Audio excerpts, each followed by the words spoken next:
Welcome back to another new edition of Inside the Middle East. In this edition of Inside the Middle East, we're going to touch on a number of topics and issues. On top of them is the crisis again in the Palestinian territory and the storming of Al-Aqsa Mosque compound by the Israeli occupation, and also the food crisis that are going to be affected later on, and a lot of other issues. Of course, we're going to touch on Iran and the U.S. and other important issues coming up your way in this edition of Inside the Middle East. I'll be right back after this short break, so stay with us.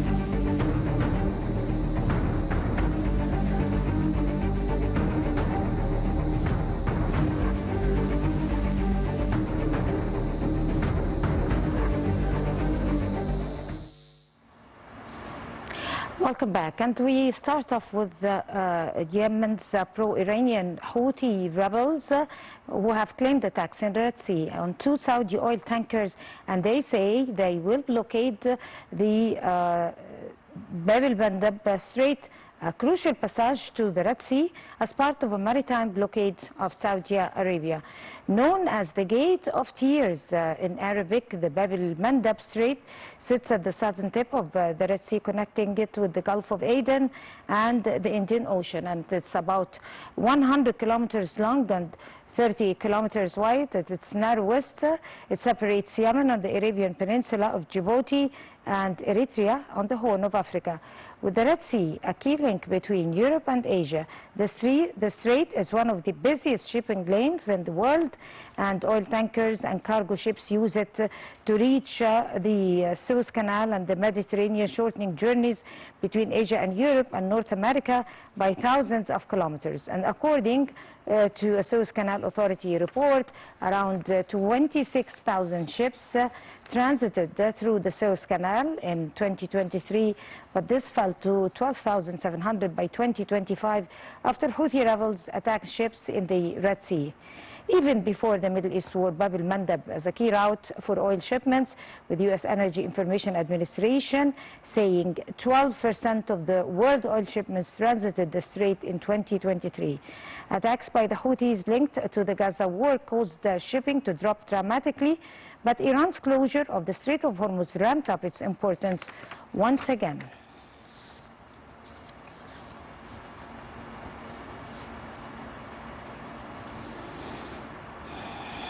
And our second topic is touching on Syria. United Nations Secretary General Antonio Guterres arrived in Syria on Saturday on the first visit by chief of the global body since before the country's civil war erupted. Sana news agency reported that Foreign Minister Asad El-Shibani received Guterres and his accompanying delegation at Damascus International Airport, with the UN had said to reaffirm support for Syria's transition during the 3-day visit.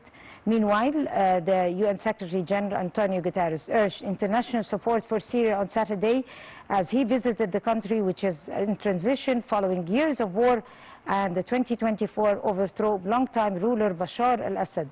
Antonio Guterres emphasized that he has just arrived in Damascus for a visit of solidarity with a clear message. Also, the UN stands with Syria at this pivotal moment, appealing to the international community to spare no effort to support the people of Syria as well.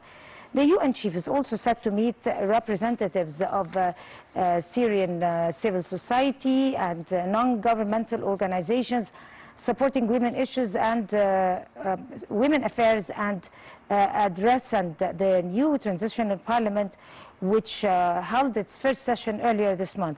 He's also set to visit the UN peacekeeping force that has been stationed in South Syria's Israeli-occupied Golan Heights since 1974.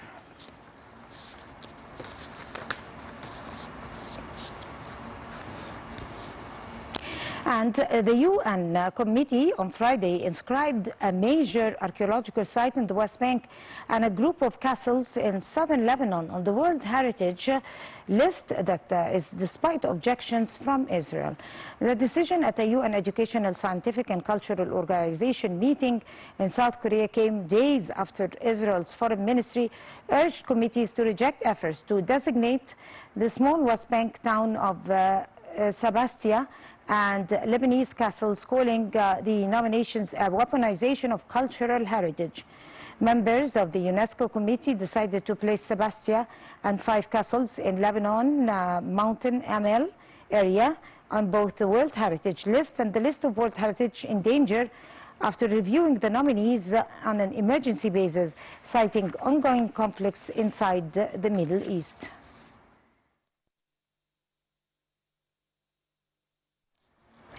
Moving on to the West Bank, where Palestinians in the occupied West Bank village of a village there on Saturday, they buried 4 men killed during a clash with Israeli settlers in the village the previous day. The local officials made the announcement. Families of the 4 martyrs held a common funeral early this morning, but the army restricted who could attend, and only about 30 people were able to be there. Violence in the Israeli-occupied West Bank has surged since the Gaza war in October 7th of the year 2023, and on Friday about 20 Israelis from a nearby settlement entered about 20 Israelis from the village and clashed with residents in the village defending their property. Israel has occupied the West Bank since 1967, but in recent years the number of settlements in the Palestinian territory, which is illegal under international law, has soared. Excluding East Jerusalem, more than 500,000 Israelis live in settlements in the West Bank that is home to around 3 million Palestinians.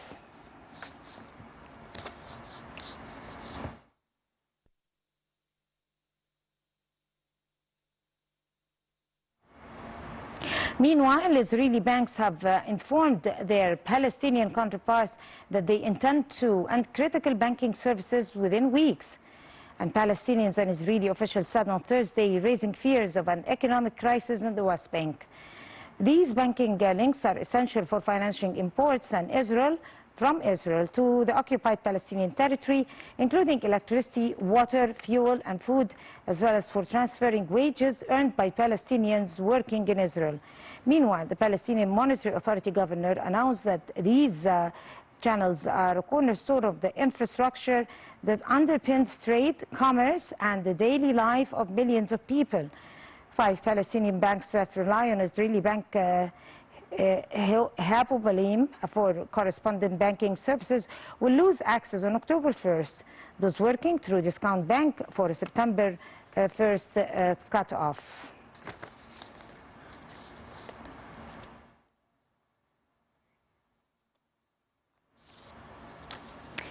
And of course, as we all know, that the WFP or the World Food Bank have announced that in the coming few stages there is going to be a crisis in the resources for food and humanitarian aid, that is essentially the flour and the cereal and the baby food and everything, according to the crisis that is undergoing the whole world, and according to the lack of sources for food. More details in the coming report. The UN's World Food Programme has said that food security and child nutrition have improved across the Gaza Strip, but remain fragile because only one aid crossing point is open. Food parcels were delivered to around 1.5 million people in May, while some 700,000 people received cash assistance and 60% of children under 5 were given nutritional support. WFP said that there are early signs in the Strip that local food production could be restored, one where farmers and herders are able to access cropland, agricultural inputs, productive assets, veterinary support and other essential services such as energy for irrigation. The agency pointed to evidence in the livestock sector where sheep inventories have increased by 33%. However, the UN cautioned that the progress driven largely by expanded access to humanitarian food, nutrition, agriculture, and health assistance remains fragile.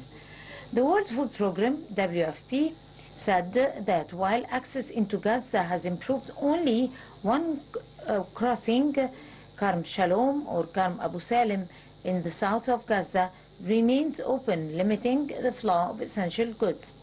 The UN's aid chief, Tom Fletcher, called last month for opening all of the crossing points into Gaza and immediate lifting of Israel's restrictions on the entry of goods such as medical equipment and fuel.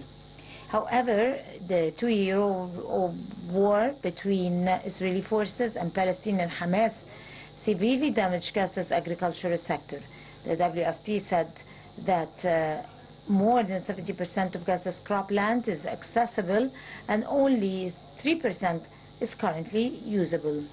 Meanwhile, according to the Integrated Food Security Phase classification, 2/3 of Gaza may face acute hunger by year, and despite improvements. More than 1.4 million people in Gaza could face crisis-level hunger or worse by year-end, as improvements since ceasefire could be reversed if aid supplies contract. Previously, Israel denied famine in the enclave, accuses Hamas of diverting aid. Food consumption remained inadequate for most families, and some households resort for begging for food. A majority of Gazans are dependent on aid supplies following 2 years of war, repeated displacement, and severe restrictions imposed by Israel on aid deliveries. Large quantities of food, water, and medical supplies had entered Gaza since the ceasefire through Egypt, Red Cross, and convoys. In another development, aid agencies have also warned that Gaza is facing an unprecedented collapse of its water and sanitation systems. Israel's military controls more than half of Gaza, leaving Palestinians confined to squalid tent camps and heavily damaged urban neighborhoods. Failing sewage systems have contributed to routine disease outbreaks and left residents with inconsistent access to basic services. For children, living such a long time without enough food has contributed to a rise in reported cases of stunting, a condition where impaired growth causes lifelong consequences. Meanwhile, UNICEF executive director said that many children are still going hungry, and some children may never fully recover from the prolonged lack of proper nutrition. The IPC is a panel of food security experts that UN and aid agencies rely on, warned that it is urgent to have continued access and continued funding.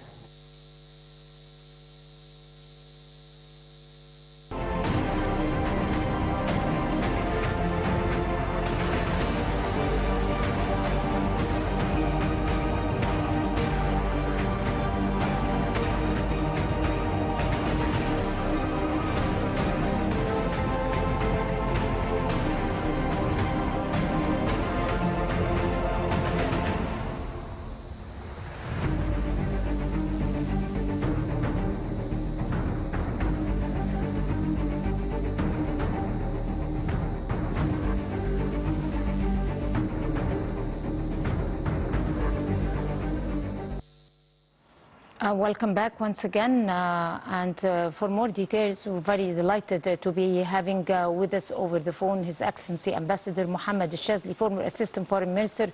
Good afternoon, Ambassador Shazly. Good afternoon to you. The systematic restriction of the food and water and aid into Gaza, it systematically or exactly meet the legal definition of using starvation as a method of warfare under international humanitarian law. How do you read this? This is a war crime. This is an atrocity. And it coincides with another very important piece of news that they have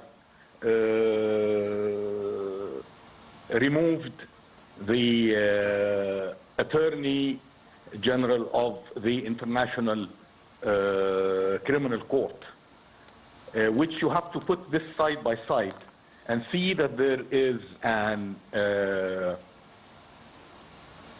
action against legality, against international law, supporting war criminals and war crimes. And this is a very serious situation in the international arena. There is no respect for the laws of war that are recognized by civilized people.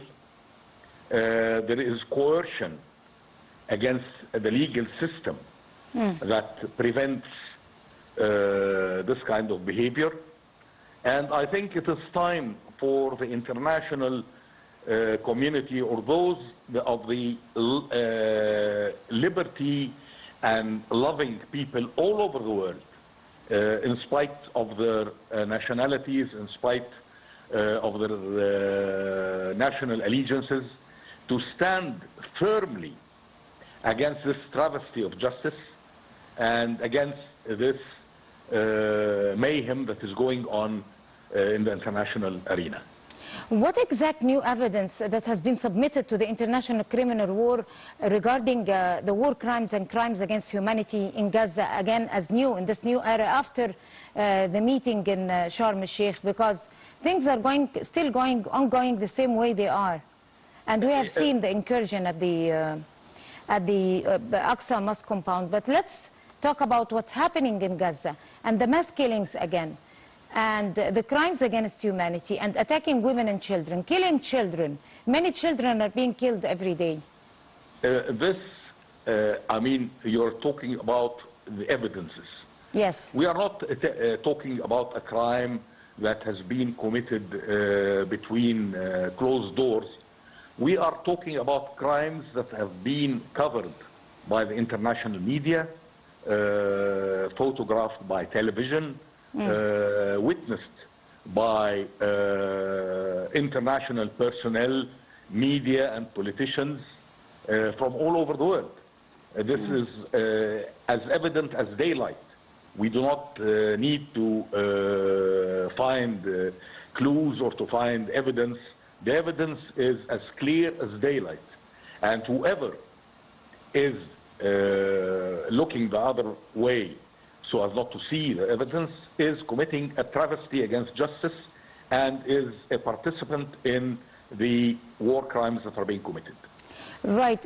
How do recent attacks on aid distribution points like the bakeries and the water infrastructure fit into the pattern of civilian harm that could be documented by the UN? As we always hear that even the poor Palestinians, they couldn't even have a full catch of any type of aid, food distribution, because of the attacks from many sides, especially from the Israeli army. This is something that has not happened today. This is something that has been going on for months now. We have seen that Israel has blocked the role of the UNRWA, which is the United Nations arm of relief for the refugees. What is even more criminal and distressing is that they used to target those who are going to collect food, water and livelihood and assassinate them. This is a gross travesty against humanity and against civilization. Since you have raised the issue of UNRWA, it's not only UNRWA, it's Doctors Sans Frontières, Doctors Without Borders, and also the Red Cross personnel from the Red Cross, and you mentioned UNRWA, and all of those people who are international community. They are not the enemy. They were subject to persecution under false allegations. So isn't that enough evidence that international community, especially the UN, could be able to stand up for their personnel and effect any kind of harsh measurements over the Israeli occupation? I have singled out UNRWA because UNRWA is an arm of the United Nations. The Médecins Sans Frontières and the Red Cross, it's a different. Yes. I was talking in general. Yeah. The UNRWA, United Nations Relief Agency and Work Agency. We do not need any evidence, or the evidence is as clear as daylight. It has been covered by international media, it has been photographed by television channels, it has been witnessed by international media and political and academic personnel from all over the world. And as I told you, that the removal of the prosecutor of the International Criminal Court is a signal that there is biased and that there is pressure on those who want to ascertain legality and civilized law of nations, and not to turn the world into a barbarian jungle. Right. So also apart from the food issues, which is very important, that if any food insecurity can cause death, especially that those people have been stranded for almost more than a year or 2 years now.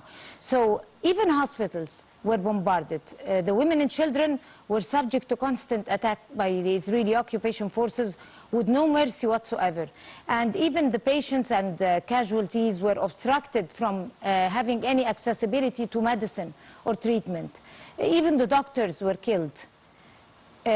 Could you just assess with us now, if you could take a few moments to assess the size of agony and suffering the Palestinian is enduring now?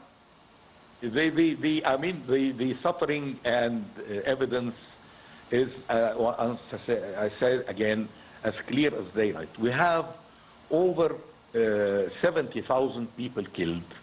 We have maybe double this number injured. We have homes destroyed. We have medical treatment denied. It's not a matter only of doctors. I mean, if you stop electricity, you cannot have the machines necessary for diagnosis and for treatment. This is, I mean, a gross tragedy. And it will not only affect those people who are living today, it will go on, because, you know, children who are denied food, this affects their growth, this affects their mental capabilities. The shock and the trauma that have gone through seeing their parents killed and seeing their homes destroyed and seeing their brothers and siblings killed. I mean, this is a trauma that it is very difficult for a child to survive without effect in his latter years. Right. Earlier, the news came that there was an incursion into the Aqsa Mosque compound in the protection of police and army personnel, and bugging the people who are praying and people who are entering the mosque and in their most sacred moments. And this is one, they completely are in full recognition that this is one of the most sacred holy sites for Muslims and for Palestinians and for Christians at the same time. So this act has been repeated. This is not the first time, and it has been repeated on and on purpose by the Israeli army, by the personnel, and also by officials.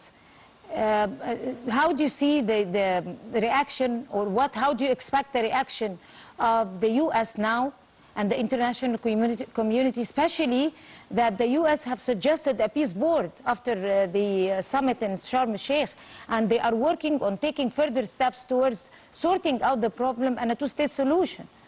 So how is that going to work now? I mean, building hopes on a peace plan engineered by the United States will never fulfill our hopes. The United States has recently bombarded school in Iran and killed over 100 children. The United States is threatening to throw a country into the Stone Age and to end the civilization. I have no hope in a country that even says these things to be an honest peace broker. If you've raised the subject of the United States and there is going to be no reaction to what's happening and the atrocities, especially the incursion and the storming of the Aqsa Mosque compound, at the same time the international community is standing paralyzed for quite a time now. They cannot even impose any sanctions, any resolutions. Nothing is going to be carried out or taken seriously. But then what was proven that it could be effective lately is the world countries, the 150 countries who recognize Palestinians, the Palestinian state. So can you set hopes on the international, I mean the world? The world, the countries in their own right? I don't put any hope on that. We have seen the Israeli ambassador tearing the United Nations Charter in the General Assembly in front of all the representatives of the world. And the United Nations even didn't request that this ambassador be withdrawn.